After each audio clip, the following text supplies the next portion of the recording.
नमाज पर सख्ती, कांवड़ पर सहूलत के नाम पर हुड़दंग। बड़ा संवैधानिक सवाल। मैं सैयद अरमान और आप देख रहे हैं गोल्डन टाइम न्यूज। भारत की सबसे बड़ी ताकत उसकी विविधता, अलग अलग धर्म, अलग अलग भाषाएं, अलग अलग संस्कृतियां और अलग अलग परंपराएं हैं, लेकिन इन सबको एक दूसरे के सूत्र में बांधने का जो काम करता है वह है हमारा भारत का संविधान। भारतीय संविधान हर नागरिक को यह अधिकार देता है कि वे अपनी आस्था, अपने विश्वास, अपने जमीर के मुताबिक किसी भी धर्म को माने, उसकी इबादत या पूजा करे और अपने धार्मिक रीति रिवाजों पर अमल करे। संविधान की नजर में ना कोई धर्म बड़ा है ना छोटा, ना कोई नागरिक पहले दर्जे का है और ना दूसरे दर्जे का। यही है धर्मनिरपेक्षता का असली मतलब। धर्मनिरपेक्षता का मतलब धर्म का विरोध करना नहीं है, बल्कि हर धर्म को बराबर सम्मान देना और सभी नागरिकों के साथ समान व्यवहार करना। लेकिन आज सवाल यह है कि क्या जमीनी हकीकत भी यही है? अगर हम उत्तर प्रदेश और उत्तराखंड की बात करें तो अक्सर ऐसी खबरें सामने आती है जिनमें सार्वजनिक स्थानों पर नमाज को लेकर सख्ती दिखाई देती है।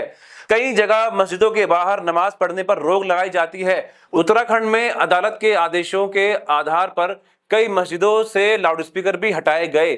दूसरी तरफ इन दिनों सावन का महीना चल रहा है। हमारे हिंदू भाई बड़ी श्रद्धा के साथ कांवड़ यात्रा कर रहे हैं। लाखों श्रद्धालु गंगाजल लेकर अपने अपने गंतव्य तक पहुंच रहे हैं। उनकी सुविधा और सुरक्षा के लिए प्रशासन विशेष इंतजाम करता है। कई रास्तों पर ट्रैफिक व्यवस्था बदली जाती है और राष्ट्रीय राजमार्गों पर भी विशेष प्रबंधन किया जाता है। श्रद्धालुओं की सुरक्षा हर सरकार की जिम्मेदारी है और इस पर किसी को आपत्ति नहीं होनी चाहिए। लेकिन चिंता तब पैदा होती है जब कुछ असामाजिक तत्व धार्मिक यात्रा पर आड़ लेकर कानून अपने हाथ में लेने लगते हैं।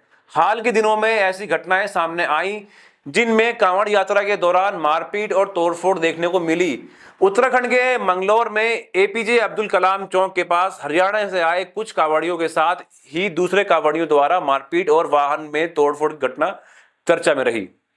हरिद्वार में भी एक बुजुर्ग के साथ मारपीट का वीडियो सामने आया है, जहां पुलिस और स्थानीय लोगों के हस्तक्षेप के बाद स्थिति नियंत्रित हुई। अगर ऐसी घटनाएं होती हैं तो उनका धर्म से नहीं बल्कि कानून और व्यवस्था से रिश्ता है। किसी भी व्यक्ति को, चाहे वह कितना ही धर्म का हो, कानून अपने हाथ में लेने की इजाजत नहीं हो सकती। यहीं से सबसे बड़ा सवाल खड़ा होता है। अगर मस्जिद के अंदर लगाए गए लाउडस्पीकर कानून के दायरे में जांचे जा सकते हैं, तो क्या सड़कों पर तेज आवाज में बजते डीजे भी उसी कानून के दायरे में नहीं आने चाहिए?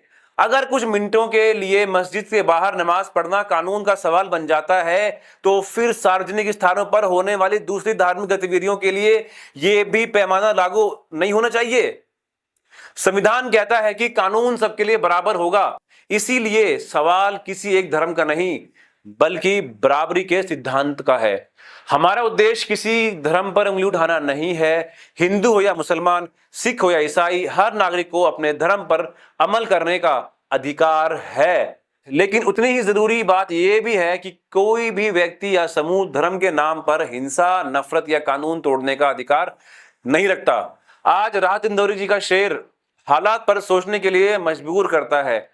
लगेगी आग तो आएंगे कई घर जद में, यहाँ सिर्फ हमारा मकान थोड़ी ना है। जब समाज में नफरत का माहौल बनाया जाता है तो उसकी आग हर समुदाय तक सीमित नहीं रहती, वह धीरे धीरे पूरे समाज को अपनी चपेट में ले लेती है। आज जरूरत इस बात की है कि हम संविधान की तरफ लौटें। वही संविधान जिसने हमें बराबरी का अधिकार दिया, वही संविधान जिसने हमें धार्मिक स्वतंत्रता दी और वही संविधान जिसने सरकारों पर यह जिम्मेदारी डाली बिना किसी भेदभाव के हर नागरिक के अधिकारों की रक्षा करे।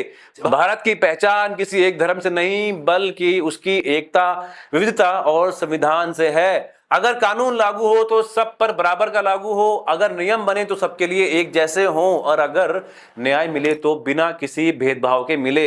यही भारतीय संविधान की भावना है और यही एक मजबूत, शांतिपूर्ण और लोकतांत्रिक भारत की पहचान भी।